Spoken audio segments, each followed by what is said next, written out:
हमारी कहानी का शीर्षक है जादुई पतीला। सालों पहले पीतल नगर में किशन नाम का एक किसान रहता था। वह गांव के एक जमींदार के खेत पर काम करके किसी तरह अपना घर चला रहा था।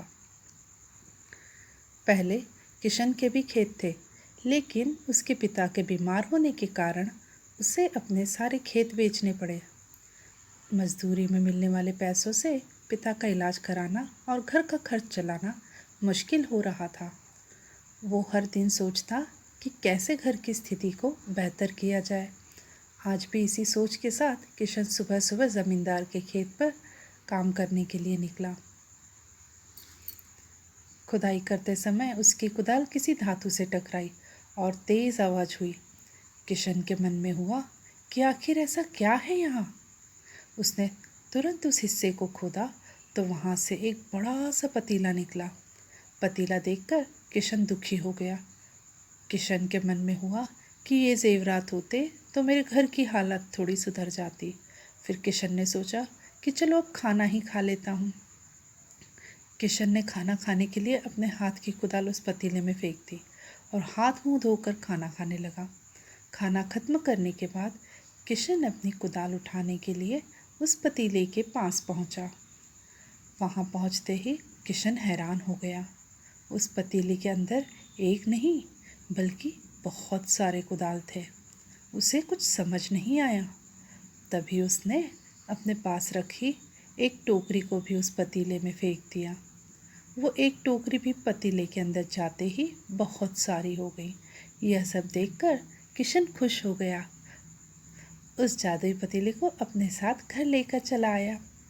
वो हर दिन उस बर्तन में अपने कुछ औजार डालता और जब वे ज़्यादा हो जाते तब उन्हें बाजार जाकर बेच आता। ऐसा करते करते किशन के घर की हालत सुधरने लगी।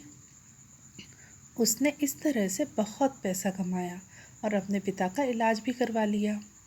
एक दिन किशन ने कुछ गहने खरीदे और उन्हें भी पतीले में डाल दिया। वे गहने भी बहुत सारे बन गए। इस तरह धीरे धीरे किशन अमीर होने लगा और उसने जमींदार के यहाँ मजदूरी करना भी छोड़ दिया। किशन को अमीर होते देख जमींदार मोहन को किशन पर शक हुआ। वो सीधे किशन के घर पहुंचा। वहां जाकर उसे जादुई पतीले के बारे में पता चला। उसने किशन से पूछा, तुमने यह पतीला कब और किसके घर से चुराया? डरी हुई आवाज में किशन बोला, साहब, ये पतीला मुझे खेत में खुदाई करते समय मिला था। मैंने किसी के घर चोरी नहीं की है। खेत में खुदाई की बात सुनते ही जमींदार ने कहा, यह पतीला जब मेरे खेत से मिला तो यह मेरा हुआ। किशन ने जादुई पतीला ना लेकर जाने की बहुत मिन्नतें की, लेकिन जमींदार मोहन ने उसकी एक नहीं सुनी। वो जबरदस्ती अपने साथ वो जादुई पतीला लेकर चला गया। जमींदार ने भी किशन की ही तरह उसमें सामान डालकर उन्हें बढ़ाना शुरू किया।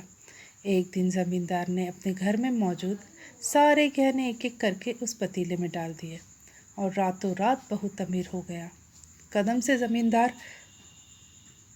के अमीर होने की खबर पीतल नगर के राजा तक पहुंच गई। पता लगाने पर राजा को भी जादुई पतीले की जानकारी मिली। फिर क्या था, राजा ने तुरंत अपने लोगों को भेजकर जमींदार के यहाँ से वो पतीला राजमहल मंगवा लिया। राजमहल में उस जादुई पतीले के पहुँचते ही राजा ने अपने आसपास मौजूद सामान को उसमें डालना शुरू कर दिया। सामान को बढ़ता देखकर राजा दंग रह गया। होते होते आखिर में राजा खुद उस पतीले के अंदर चला गया। देखते ही देखते उस पतीले से बहुत सारे राजा निकल आए। पतीले से निकला हर राजा बोलता, मैं पीतल नगर का असली राजा हूँ। तुम्हें तो इस जादुई पतीले ने बनाया है। ऐसा होते होते सारे राजा आपस में लड़ने लगे और लड़ लड़कर मर गए। लड़ाई के दौरान वो जादुई पतीला भी टूट गया। जादुई पतीले के कारण राजमहल में हुई इस भयानक लड़ाई के बारे में नगर में सबको पता चल गया। इस बात की जानकारी मिलते ही मजदूर किशन और जमींदार मोहन ने सोचा, चलो अच्छा हुआ कि हमने उस जादुई पतीले का इस्तेमाल सही से किया। उस राजा ने अपनी मूर्खता के कारण अपनी जान ही खो दी। तो दोस्तों, इस कहानी से हमें क्या सीख मिलती है? हमें इस कहानी से सीख मिलती है कि पहले की मूर्खता का अंत बुरा होता है, और दूसरी यह सीख मिलती है कि हर सामान का इस्तेमाल संभल कर करना चाहिए। हर चीज़ की अति हानिकारक हो सकती है।